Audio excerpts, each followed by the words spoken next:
মন্ত্রী, আজ সকালে আমার বাগান থেকে 10 কাঁড়ি কলা খেয়ে গেছে বাঁদর।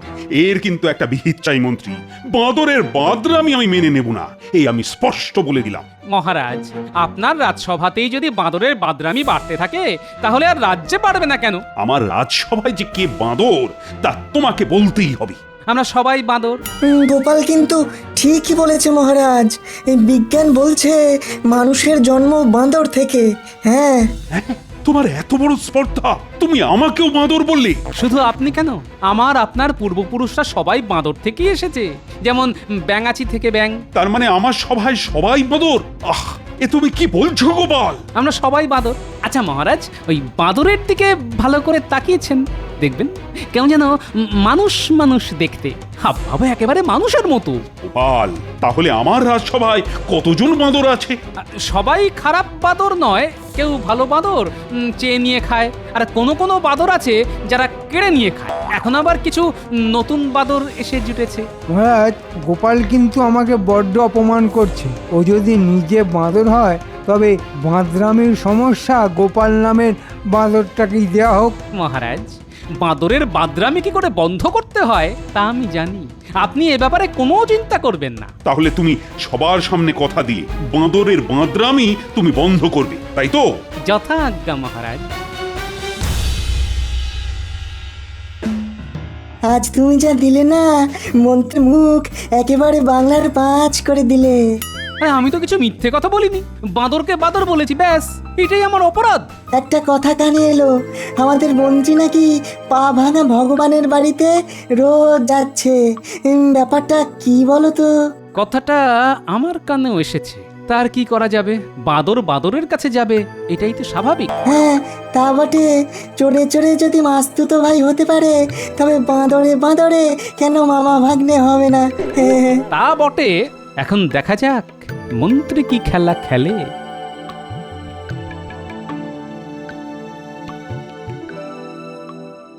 আয় আয়, তোরা যে আসবি আমি জানতাম। না এসে উপায় আছে? একটা কাজ আছে, তাই তোদের খোঁজ করছিলাম। কাজ ছাড়া কি আমাদের খোঁজ করে বলুন? বড় বড় কথা না বলে আগে কাজের কথাটা শোন। বলুন মন্ত্রী মশাই, আমরা তো শুনতেই এসেছি। হ্যাঁ, তোরা বাঁদর সাজতে পারবি? বাঁদরকে আপনি বাঁদর সাজাবেন? আরে গাধা সাজতে বলিনি, এটাই তোর ভাগ্য। তাহলে 4 পায়ে হাঁটতে হতো। আচ্ছা, এত পশু থাকতে হঠাৎ গাধা কেন? মহারাজের বাগানে হঠাৎ করে বাঁদরদের খুব উৎপাত শুরু হয়েছে, আর এই বাঁদর তাড়ানোর দায়িত্ব দেওয়া হয়েছে গোপালকে। গোপাল আমায় বাঁদর বলে অপমান করেছে, ভাবতে পারিস? এর একটা বিহিত করতেই হবে। শোন, আমার মাথায় একটা বুদ্ধি এসেছে। তোরা বাঁদর সেজে নগরের মানুষকে একেবারে নাজেহাল করে দে, দেখি গোপাল কি করে বাঁদর তাড়ায়। প্রথমেই হামলা হবে গোপালের বাড়িতে। আজ রাজসভায় মন্ত্রীকে ঘুরিয়ে বাঁদর বলেছি, এর শোধ ও নেবেই। তাই রাতে সকলেই আমরা জেগে থাকবো। আমার জামাই যখন এসেছে তখন জামাই তোমাকে আমার সাথেই থাকতে হবে। নিশ্চয়ই শ্বশুর মশাই, আমি আপনার পাশেই আছি। বাঁদরকে বাঁদর বলাই উচিত, কিন্তু আমাদের উপর কিরকম প্রতিশোধ নেবে সেটাই তো বুঝতে পারছি না। প্রতিশোধ নেবার একটাই পথ, নগরে বাঁদরের উৎপাত বাড়িয়ে দেওয়া। আর তার প্রথম পদক্ষেপ হবে আমাদের বাড়ি। বাঁদর বাদরামও করবে। তাহলে তো রাত জাগতেই হবে। এই গুলটে পুটি, তোরা আবার ঘুমিয়ে পড়িস না যেন। হ্যাঁ, না না, ওরা ওস্তাদ, ওরা আমার বাহিনীর প্রধান সেনাদল, নইলে কি আর এত সমস্যার সমাধান করতে পারতাম? তাহলে তাড়াতাড়ি খেয়ে দে, আমরা ঘুমানোর মান করে জেগে থাকি, কেমন? হ্যাঁ, তাই করো। আমার মন বলছে আজ কিছু একটা হবে। কি হতে পারে? চুরি, ডাকাতি? না, তা এবার হবে না।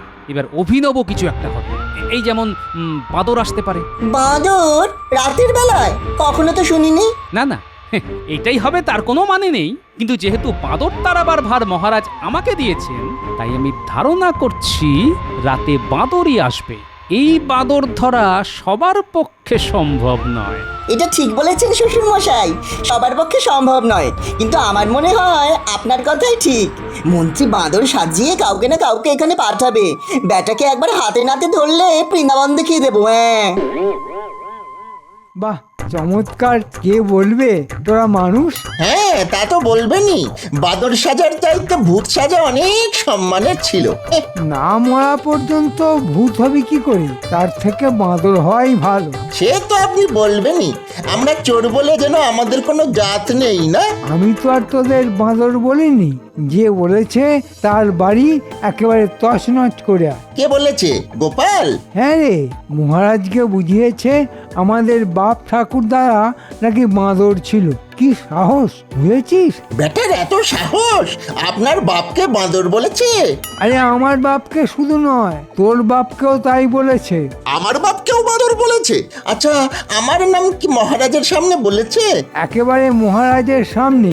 যা অপমান করলো তোকে, বাপরে! আমি হলে তো গোপালকে মেরেই বসতাম। শুনলি ঘটা, গোপাল একদম মহারাজের সামনে আমাদের নাম বলেছে। ও কি যে আনন্দ হচ্ছে, মহারাজ আমাদের নাম জানতে পেরেছেন। ও মন্ত্রী মশাই, মহারাজ যখন আমাদের চেনেই, তখন একটা চাকরি যদি জোগাড় করে দেন তো আর চুরি করে খেতে হবে না। হ্যাঁ, তা আমি দিতেই পারি, কিন্তু মহারাজের চিড়িয়াখানায় বাঁদর সেজে থাকতে হবে। পারবেই?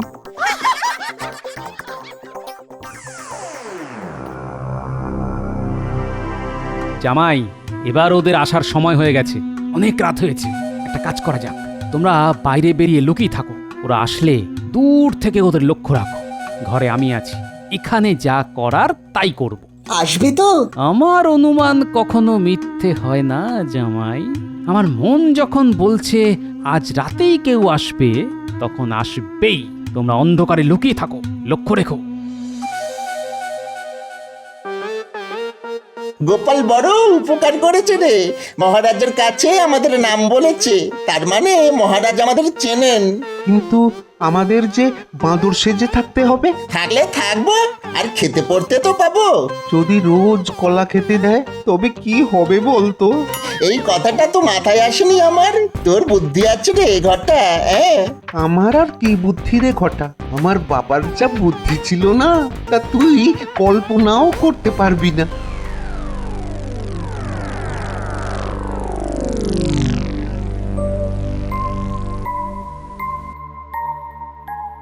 শুনলি গুলটে, বাঁদরকে কখনো বাংলা কথা বলতে শুনেছিস?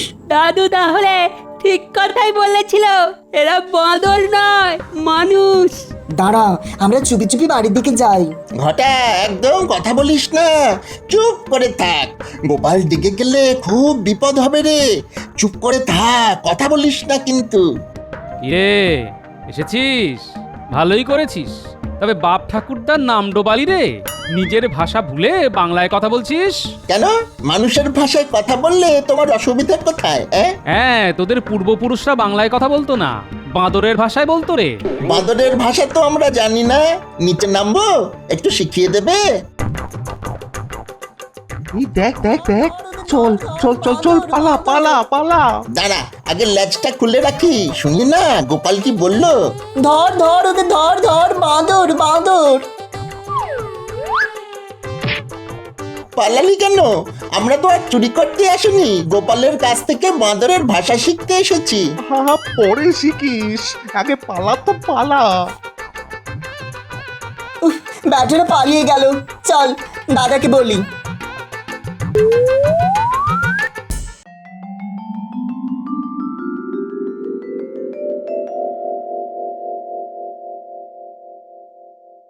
কি গোপাল, বাঁদরের কোনো খবর আছে? আগে অনেক কথা হয়েছে মহারাজ, একেবারে মানুষের ভাষায়। সে কি, বাঁদর কথা বলছে বাংলা ভাষায়? কেন? গোপাল বলে গেল আমাদের বাপ ঠাকুর দ্বারা নাকি বাঁদর ছিল। তাই যদি হয় মহারাজ, তাহলে বাঁদরের পক্ষে বাংলা বলাটা কি অসম্ভব? হ্যাঁ হ্যাঁ হ্যাঁ গোপাল, তোমার যুক্তি মেনে নিলে আমার পূর্বপুরুষরা তো বাংলা ভাষাতেই কথা বলবে, মানে সেটাই তো স্বাভাবিক। এই বিষয়টা একদিনে হয়নি, লক্ষ লক্ষ বছর ধরে বাঁদর ধীরে ধীরে মানুষ হয়েছে। হ্যাঁ, আসলে বিজ্ঞানী মহারাজ, লক্ষ বছর আগে কি বিজ্ঞানী জন্মেছিল যে সেই সময়কার কথা মনে আছে? তুমি জন্মেছিলে যে এই সত্যটাকে অস্বীকার করছো? তুমি কি নিজে দেখেছো সেই সময় মানুষ ঘুরে বেড়াচ্ছে? মহারাজ, এই বাঁদরগুলি তাদের ল্যাজ খুলে রেখে গেছে, দেখবেন। এই দেখুন। আরে, এ তো আমাদের খড় আর কাপড় দিয়ে তৈরি হয়েছে। মন্ত্রী, তার মানে এরা ঠিক বাঁদর নয়। বাঁদর সেজে যদি এরা নগরে বাঁদরামি করে তবে তার শাস্তি কিন্তু খুব খুব কঠিন হবে। আরো একটা কথা আছে, আজ পর্যন্ত কোনো বাঁদরকে দেখেছেন রাতে কারো বাড়িতে হামলা করেছে? রাতে কি ওরা চোখে এত ভালো দেখে মহারাজ? আলবাত দেখে। আমার বাড়িতে একটা বাঁদর এসে মাংস ভাত খেয়ে গেছে। এবার শুনবো বাঘ এসে মন্ত্রীর বাড়িতে সর ভাজা খেয়ে গেছে। হায় রে, জগতের কি হাল হলো! হ্যাঁ, না না না, আমি আর তর্ক করতে চাই না। আমি হাতে নাতে ফল চাই। বাঁদরের দলকে ধরতেই হবে। গোপাল, তোমার উপরই আমি এই দায়িত্ব দিয়েছি, সেটা কিন্তু ভুলে যেও না।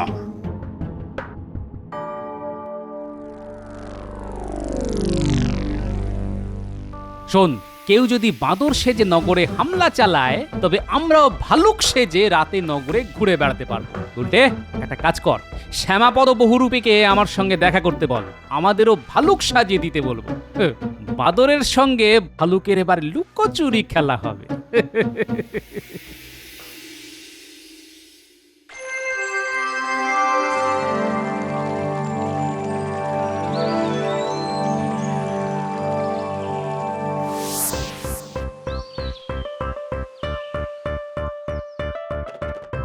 আরে এসো এসো শ্যামাপদ, তোমার হাতের ছোঁয়ায় আমাদের কয়েকজনকে ভালুক সাজিয়ে দিতে হবে। তা তোমার ভাল্লুক সাজার শখ হলো কেন এই বয়সে?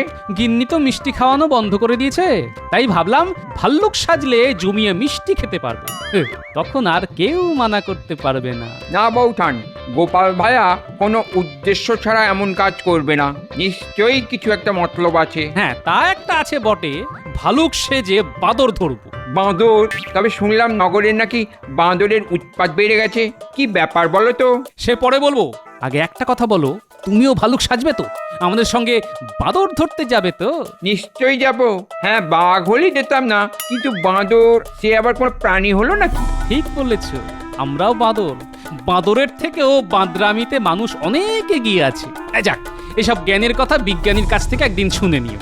জন্মে সব কথা শুনিনি। হ্যাঁ, আরো বুড়ো হলে হয়তো বলবে, শ্যামাপদ আমাকে বাঁদর সাজিয়ে দাও, আমার বাপ ঠাকুর দাদারা বাঁদর ছিল, আমিও হব, বাঁদরদের সঙ্গেই থাকবো। হ্যাঁ, তাহলেই তো মঙ্গল, তোমার ঘাট থেকে তো নামবো।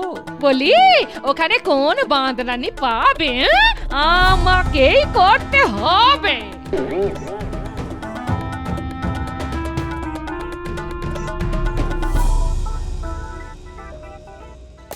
তোরা কি দিন দিন মরকট হয়ে যাচ্ছিস? মরকট হতে যাব কেন? আমরা তো বাঁদর। আরে বাঁদরই যদি হবি তবে লেজটা ফেলে আসলি কেন? বা গোপাল যে বললো লেজটা রেখে যা, তাই তো রেখে এলাম। সর্বনাশ, তোরা আবার গোপালের সঙ্গে কথা বলেছিস? বারে, বাঁদর বলে কি কথা বলা বারণ নাকি? গোপাল তোদের গলা চিনতে পারেনি তো? আমাদের নিজের বলে কোনো গলা নেই, চোর তার উপরে বাঁদর, আমাদের কোনো একটা গলা থাকতে নেই, অনেক গলা নিয়ে চলতে হয়। থাক, আর ভূতের গলা করে কথা বলার দরকার নেই। আচ্ছা মন্ত্রী মশাই, ভূত কি বাঁদর ছিল? আমি জানি না, গোপালকে গিয়ে জিজ্ঞেস কর। সেটাই তো বলতে চেয়েছিলাম, কিন্তু এমন তাড়া খেলাম যে পালিয়ে আসতে বাধ্য হলাম। আর জিজ্ঞেস করে কাজ নেই, আজ কিন্তু বিজ্ঞানীর বাড়ি, কোনো কথা বলবি না, চুপ করে থাকবি।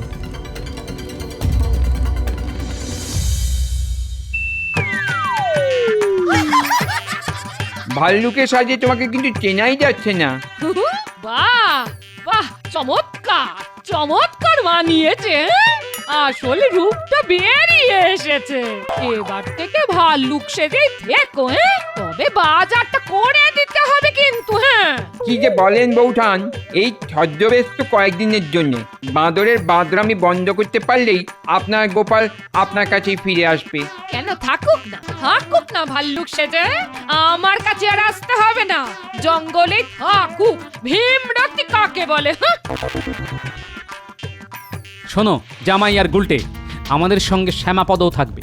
আজ মনে হয় বিজ্ঞানীর বাড়িতে হামলা হবে, আমরা ওখানেই ভালুক সেজে লুকিয়ে থাকবো। তোরা পাশেই থাকবি, কিন্তু কথা বলবো আমি। হ্যাঁ ঠিক আছে, তাই হবে।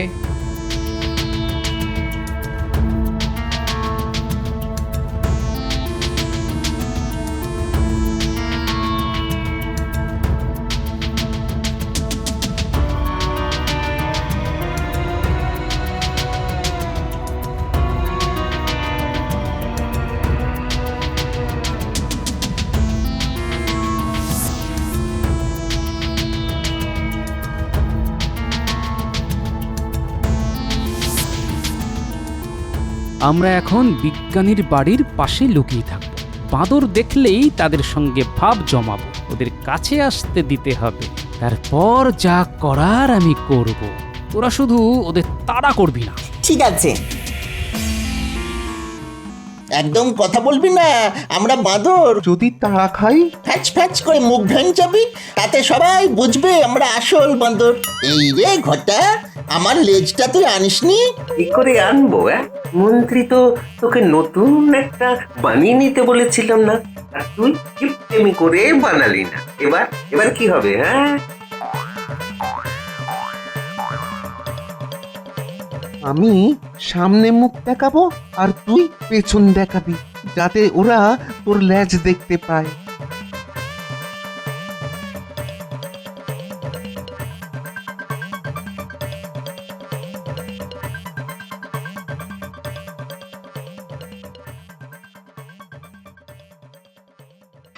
যা ভেবেছিলাম, ওই দেখ বাঁদরের দল আসছে। হ্যাঁ দেখেছি, আগের দিনের দুটোই আসছে। গোপাল, ওরা কাছে এসে পড়েছে, কি করব? তুমি তো ভাই ভালুকের ডাক ছাড়তে পারো, একবার ছাড়ো তো দেখি। কে যেন ডাকলো, কে বলতো? ডাক শুনে মনে হচ্ছে তো কোনো জন্তু। এই কি হতে পারে বলতো? ওই দেখ, আবার ডাকলো। আরে এটা তো ভাল্লুকের ডাক। এই নগরে ভাল্লুকও ঢুকে পড়েছে, সর্বনাশ হয়ে গেছে রে। এবার আমরা কি করব? এই বাঁদর, জানিস আমরা তোদের পূর্বের পূর্বের পূর্বের পূর্বের পিতৃপুরুষ। আয় আমাদের প্রণাম করে যা, তোদের এমন শিক্ষা দেব যে আর বাঁদর হয়ে থাকতে হবে না। রোজ আমাদের সঙ্গে মাছ ভাত কাঁটা বেচে খাবি। বল, রাজি থাকিস তো কাছে আয়, তোদের মন্ত্র দি, নইলে চিবিয়ে খেয়ে ফেলবো। দেখ ঘটা, এই ওরা আমাদের ভাষায় কথা বলছে রে। তার মানে সব জন্তুই বাংলা জানে, কিন্তু আমি যে বাঁদর নই তা তো লেজ দেখেই বুঝে যাবে। তখন বলবি যে মন্ত্রী তোর লেজ কেটে দিয়েছে। হ্যাঁ, মন্ত্রী যদি রাগ করে, তাহলে তো খুব বিপদ। আরে ছাড় তো তোর মন্ত্রী। এই চারদিকে তাকিয়ে দেখ, ভাল্লুকগুলি আমাদের ঘিরে নিয়েছে। আইয়া, আর কোনো পথ নেই। আরে কাছে আয়, নইলে আমাদের রাগ হয়ে গেলে কিন্তু চিবিয়ে খেয়ে নেব।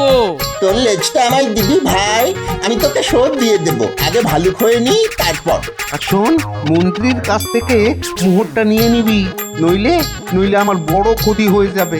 আয় বাবা, কাছে আয়, ক্ষমা না ভাল্লুক মহারাজ, আয় আয়। এই তোরা এক কাজ কর, এবার ওদের লেজ ছিঁড়ে তা দিয়ে ওদের বেঁধে ফেল। হ্যাঁ হ্যাঁ, তাই করছি।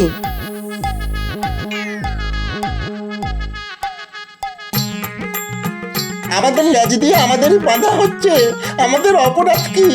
না না, তোদের কোনো অপরাধ নেই। বাঁদরের পোশাক না ছাড়ানো পর্যন্ত তোদের তো ভালো খাওয়া হবে না। শুনলাম মন্ত্রীও নাকি বাঁদর হয়ে গেছে। মন্ত্রী বাঁদর হয়ে গেছে? খুব ভালো হয়েছে।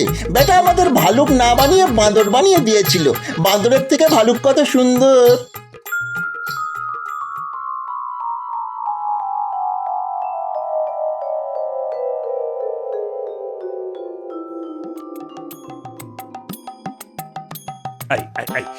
এটা কি মস্করা হচ্ছে? আমার রাজসভায় বাঁদর ভাল্লুক কি করে ঢুকলো? প্রহরী, প্রহরী, এদের ধরে চিড়িয়াখানায় নিয়ে যাও। আমাদের চিনতে পারছেন না মহারাজ? গোপাল, আরে আরে তুমি ভাল্লুক সেজে এসেছো কেন? আর সঙ্গে দুটো বাঁদরই বা কারা? মহারাজ, ভালুক কি আর শখ করে সেজেছি? বাঁদর ধরার জন্যই ভালুক সাজতে হলো। আমাদের কোনো দোষ নেই মহারাজ। মন্ত্রী আমাদের বাঁদর সাজিয়ে গোটা নগরে একটা গন্ডগোল বাঁধাতে চেয়েছিল। প্রথমেই গোপালের বাড়ি, তারপর বিজ্ঞানীর বাড়ি। কিন্তু গোপাল যে এমন একটা ভালুক সেজে আমাদের ধরে ফেলবে তা বুঝতে পারিনি। আমাদের ক্ষমা করে দিন মহারাজ। গোপাল, বাঁদরের একটা পোশাক মন্ত্রীর বাড়িতেই পাঠিয়ে দাও, আর বাড়ির চারদিকে পাহারা বসাও যাতে পালাতে না পারে। আগামী 7 দিন এই বাঁদরের পোশাকেই তাকে রাজসভায় আসতে হবে। মহারাজ, এই কৃতিত্ব কিন্তু আমার একার নয়। আমার জামাই গুলটে, পুঁটি, শ্যামাপদ বহুরূপী না থাকলে এই কাজ করতেই পারতাম না। আমার হয়ে এই রথরাজি ওদের দিলাম এই পুরস্কার হিসেবে।